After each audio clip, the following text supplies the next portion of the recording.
আমি এক উপন্যাস পাঠিকা, সালমা চৌধুরীর কলমে লেখা আমৃত্যু ভালোবাসি তোকে উপন্যাসটি পড়ে শোনাবো আজ আমি তোমাদের। তো চলো বেশি আর কথা না বাড়িয়ে শুরু করা যাক আমৃত্যু ভালোবাসি তোকে গল্পের প্রথম পর্ব। 7 বছর পর বাড়ি ফিরছে খান বংশের বড় ছেলে সাজাদুল খান আবির। বাড়ি ফিরছে বললে ভুল হবে, বিদেশ থেকে দেশে ফিরছে আবির।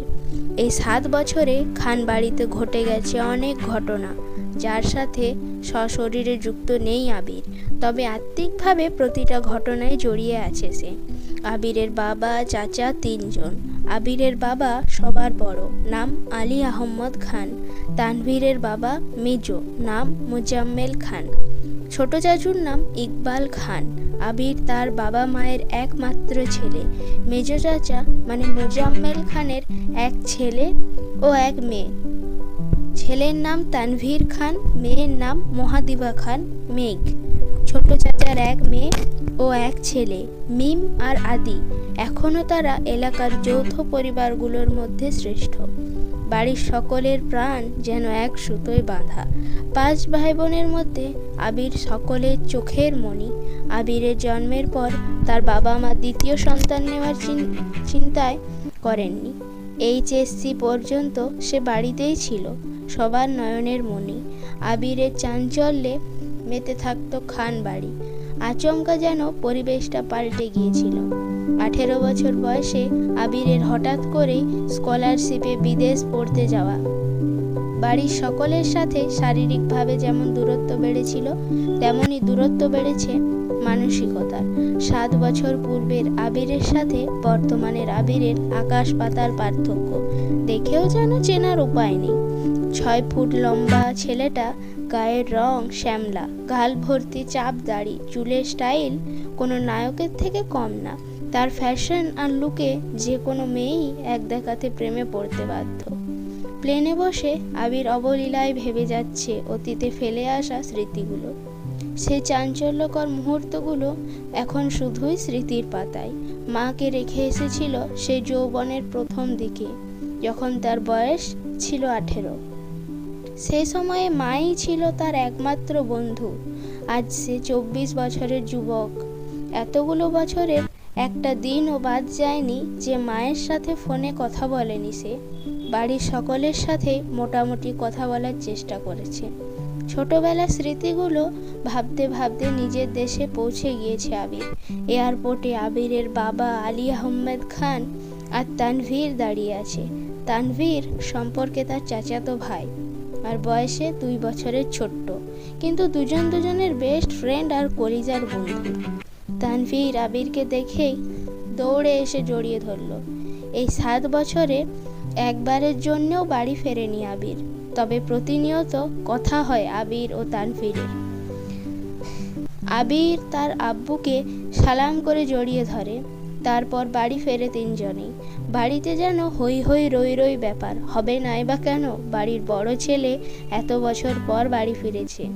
রান্নাঘরে বাহারি রকমের রান্নার ধুম পড়েছে মা চাচিদের। হঠাৎ দরজায় আবিরকে দেখে সবাই হইচই শুরু হয়ে গেছে। আবিরের আম্মু দৌড়ে এসে জড়িয়ে ধরলেন ছেলেকে। আবেগ আপ্লুত হয়ে মাকে জড়িয়ে ধরল আবির। মমতাময়ী মাকে সে 7 বছর আগে ছুঁয়েছিল। আজ এত বছর পর মায়ের ছোঁয়া পেল আবির। মা চাচিদের সালাম করলো। সোফায় বসিয়ে ছেলেকে একের পর এক শরবত নাস্তা দিতে সবাই ব্যস্ত। এরই মধ্যে উদয় হলো মিম আর আদির। মিমের বয়স 14 বছর, তার ছোট ভাই আদির বয়স 10 বছর। আদি এই বাড়ির সবচেয়ে ছোট। আবির যখন দেশ ছেড়েছিল তখন আদির 3 বছর হয়েছে মাত্র। ভিডিও কলে দেখতে দেখতে ভাইকে সে একটু একটু চেনে। দৌড়ে এসে জড়িয়ে ধরেছে ভাইকে। আবিরও জড়িয়ে ধরেছে আদিকে। মিম ও আবিরের পাশে বসছে, খোশ গল্প করছে সবাই মিলে। আদি জিজ্ঞাসা করলো, ভাইয়া আমার জন্য কি এনেছো? আবির যেই না উঠতে যাবে, মা চাচিরা উঠতে দিচ্ছে না। আগে শরবত খাবি, তারপর উঠবি। আবির তানভীরের দিকে তাকিয়ে বলল, ওই লাগেজটা নিয়ে আয় তো। তানভীর একটা লাগেজ টান দিতে যাবে, আবির আচমকা বসা থেকে দাঁড়িয়ে, ওইটা ছুবি না। তানভীর সহ বাড়ির সকলেই যেন অবাক হয়ে গেল। আবির আবার ঠান্ডা মাথায় বলল, পাশের লাগেজটা নিয়ে আয়। তানভীরও তার কথা মতো লাগেজ নিয়ে আসলো। লাগেজ খুলে যে যার মতো জিনিস বের করছে আর জিজ্ঞাসা করছে, এটা কার, এটা কার। আবির শরবত খেতে খেতে উত্তর করছে। আদির জন্য বিদেশি দামি দামি খেলনা, মিমের জন্য ড্রেস, কসমেটিক বক্স, মা কাকিদের জন্য অনেক গিফট, তানভীরের জন্য মোবাইল, একটা ল্যাপটপ, অন্যান্য গিফট। আলাদা আরেকটা ল্যাপটপ আছে। মিম জিজ্ঞাসা করছে, ভাইয়া এই ল্যাপটপটা কি তোমার? আবির উত্তর দেয়, না, এটা মেঘের। মেঘের মা হালিমা খান জিজ্ঞাসা করলেন, মেঘের ল্যাপটপ? কি দরকার বাবা? আবির, ওর তো এইচএসসি পরীক্ষা শেষ, সামনেই অ্যাডমিশন টেস্ট আছে, অনেক কিছু জানার দরকার বা পড়ার দরকার আছে। মোবাইল দেখে পড়ার থেকে ল্যাপটপেই সুবিধা হবে, তাই নিয়ে আসলাম। মিম, আমার জন্যও নিয়ে আসতে একটা। আবির অবলীলায় হেসে উত্তর দেয়, তোর 18 বছর বয়স হলে তোকেও কিনে দেব, চিন্তা করিস না। মিম খুশিতে গদগদ হয়ে বলে, ধন্যবাদ ভাইয়া। বাড়ির হইচই শুনে ঘর থেকে বের হলেন ছোট চাচা ইকবাল খান। আবির চাচুকে দেখেই সালাম করতে যায়। চাচুকে বাধা দিয়ে জড়িয়ে ধরেন ভাতিজাকে। ইকবাল খান বাড়ির সকলের দিকে এক পলকে তাকিয়ে নরম স্বরে বলেন, এতদিনে বাড়িটা পরিপূর্ণ হলো। ইকবাল খানের জন্য আনা উপহার আবির নিজের হাতেই চাচুকে দিল। বাকিদের জিনিসগুলো একটা একটা করে দিল আবির। মেজ চাচু মানে মোজাম্মেল খান বাসায় নেই, তাই ওনার জন্য আনা গিফটটা যত্ন করে রেখে দিল আবির।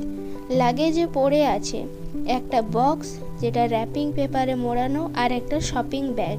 আদি জিজ্ঞাসা করলো, ভাইয়া এটা কার?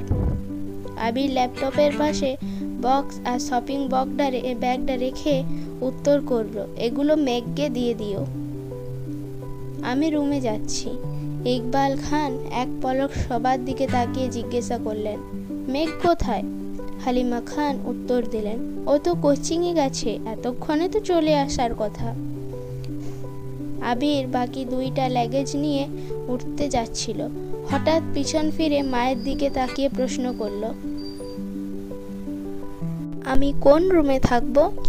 ছেলের এমন প্রশ্নের জন্য মা মহিলা খান হতভম্ব হয়ে পড়লেন। তৎক্ষণাৎ স্বাভাবিক হয়ে উত্তর করলেন, তোর রুম তৈরি আছে, আজ সকালেই পরিষ্কার করা হয়েছে। আবির কোনো কথা না বলে দুই লাগেজ নিয়ে উঠতে গেল। তানভীর এগিয়ে আসে, আমায় দাও, আমি নিয়ে যাচ্ছি। আবির একটা লাগেজ তানভীরকে দিকে এগিয়ে দেয়, নিজে আরেকটা লাগেজ সযত্নে নিয়ে সিঁড়ি দিয়ে উঠতে থাকে। ততক্ষণে দরজায় এসে উপস্থিত হয় এই বাড়ির বড় মেয়ে মহাদিবা খান, মেঘ। মিম মেঘকে দেখে দৌড়ে এসে বলে, আপু আপু, আবির ভাইয়া এসেছে। মেঘ সিঁড়ির দিকে তাকায়, লম্বা স্বাস্থ্যবান সুপুরুষদেহী একজন হাতে লাগেজ নিয়ে সিঁড়ি দিয়ে উঠছে, শুধু পেছনটা দেখা যাচ্ছে। মেঘ ভিতরে ঢুকে সবার হাতে গিফট দেখে এদিক সেদিক তাকায়। ততক্ষণে আবির রুমে চলে গিয়েছে। মেঘের মা হালিমা খান মেয়ের দিকে এগিয়ে এসে বলেন, তোর জন্য গিফট এনেছে। মেঘ তাকিয়ে বলে, কি গিফট? হালিমা খান চোখের ইশারা দিলেন। সোফায় রাখা ল্যাপটপের দিকে চোখ পড়ে মেঘের, ছুটে যায় ল্যাপটপের কাছে, জিজ্ঞেস করে, এটা আমার? মিম বলে, হ্যাঁ আপু, এটা তোমার, বক্সটা আর শপিং ব্যাগটাও তোমার। ল্যাপটপটা ঘুরিয়ে ফিরিয়ে দেখছে মেঘ, যেন আকাশ কুসুম কিছু পেয়ে গেছে। তারপর শপিং ব্যাগটা খুলে একটু দেখলো, দুইটা ড্রেস মনে হচ্ছে। সে ল্যাপটপ আর বক্সগুলো নিয়ে রুমের দিকে চলে যাচ্ছে।